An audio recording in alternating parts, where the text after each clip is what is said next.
আজকে যখন বিচারের কথা বলছি, যখন নির্বাচনের কথা বলছি, যখন সংস্কারের কথা বলছি, তখনও শেখ হাসিনা, ওবায়দুল কাদেরের মতো লোকেরা ভিডিও কলের মাধ্যমে বাংলাদেশের মানুষকে হুমকি দিচ্ছেন।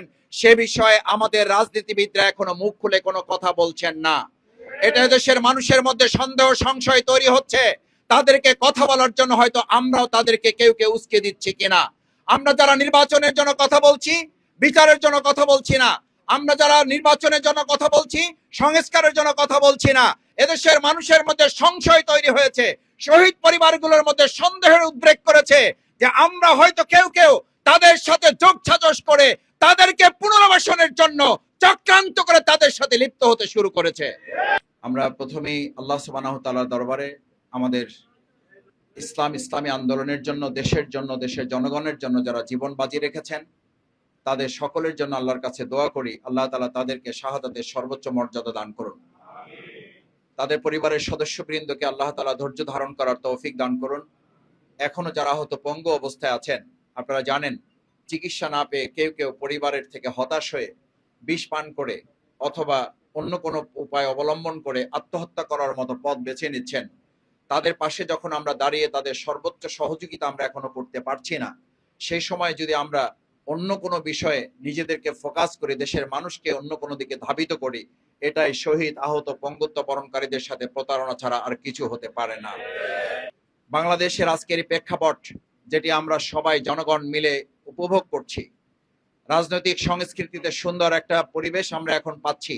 এই পরিবেশের সাথে সবচেয়ে বড় স্টেক হোল্ডার যারা শহীদ এবং তাদের শহীদের পরিবার, সেই শহীদ পরিবারের সাথে কথা না বলে আমি মনে করি অন্তর্বর্তীকালীন সরকার এবং রাজনৈতিক কোনো দলের সিদ্ধান্ত গ্রহণ করা যথার্থ হবে না। সেই শহীদ পরিবার এখানে আমরা অসংখ্যবার তাদেরকে ডেকেছি, আমরা তাদের পরিবারের কাছে গিয়েছি, তাদের সাথে কথা বলার চেষ্টা করেছি, তাদের কাছে যতবার আমরা জানতে চেয়েছি আপনারা এই সময় এখন কি চান, তাদের একটাই বক্তব্য, আগে আমাদের শহীদদের বিচার নিশ্চিত করে তারপর আমরা অন্য কোনো দিকে ধাবিত হতে চাই। কিন্তু আমরা যে একটা জিনিস লক্ষ্য করছি, আজকে যখন বিচারের কথা বলছি, যখন নির্বাচনের কথা বলছি, যখন সংস্কারের কথা বলছি, তখনও শেখ হাসিনা, ওবায়দুল কাদেরের মতো লোকেরা ভিডিও কলের মাধ্যমে বাংলাদেশের মানুষকে হুমকি দিচ্ছেন। সে বিষয়ে আমাদের রাজনীতিবিদরা এখনো মুখ খুলে কোনো কথা বলছেন না। এটা দেশের মানুষের মধ্যে সন্দেহ সংশয় তৈরি হচ্ছে। তাদেরকে কথা বলার জন্য হয়তো আমরাও তাদেরকে কেউ কেউ উস্কে দিচ্ছি কিনা। আমরা যারা নির্বাচনের জন্য কথা বলছি, বিচারের জন্য কথা বলছি না। আমরা যারা নির্বাচনের জন্য কথা বলছি, সংস্কারের জন্য কথা বলছি না। এদেশের মানুষের মধ্যে সংশয় তৈরি হয়েছে। শহীদ পরিবারগুলোর মধ্যে সন্দেহের উদ্রেক করেছে যে আমরা হয়তো কেউ কেউ তাদের সাথে যোগসাজশ করে তাদেরকে পুনর্বাসনের জন্য চক্রান্ত করে তাদের সাথে লিপ্ত হতে শুরু করেছে। সম্মানিত ভাই এবং বন্ধুগণ, বাংলাদেশের এই প্রেক্ষাপটে শহীদ পরিবারের আজকে দোয়ার সবচেয়ে বড় কাজ হবে তাদের শহীদদের এই গুলি করা যে সমস্ত সন্ত্রাসী, তাদের অধিকাংশদেরকে গ্রেপ্তার করা যায় নাই। তারা এখনো বাংলাদেশে বিভিন্ন আনাচে কানাচে অবস্থান করছেন। আমি মনে করি তাদেরকে গ্রেপ্তার করা, যাদেরকে গ্রেপ্তার করা হয়েছে এদের মধ্যে প্রায় 250 ইতিমধ্যে জামিন দেওয়া হয়েছে। আমাদের দেশের জনগণ জানতে চায় তারা কিসের ভিত্তিতে এখনো গ্রেপ্তার হতে শুরুই করলো না, তারা জামিন পেয়ে যাচ্ছেন।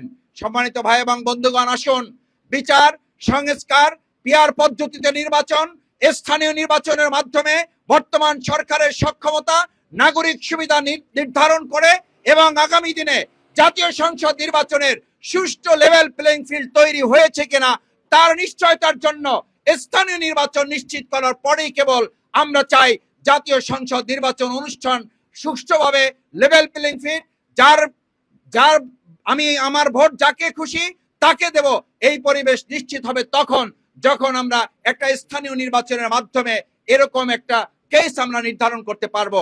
আমি আমাদের ভাই এবং বন্ধুদের অনুরোধ করতে চাই, দেশের জনগণের সাথে কাঁধে কাঁধ মিলিয়ে আমরা আগামী দিনে সেই পরিবেশ নিশ্চিত হলেই কেবলমাত্র আমাদের জনগণের সুষ্ঠু নির্বাচন আমরা উপহার দেব, সেই প্রত্যাশা ব্যক্ত করে এ পর্যায়ে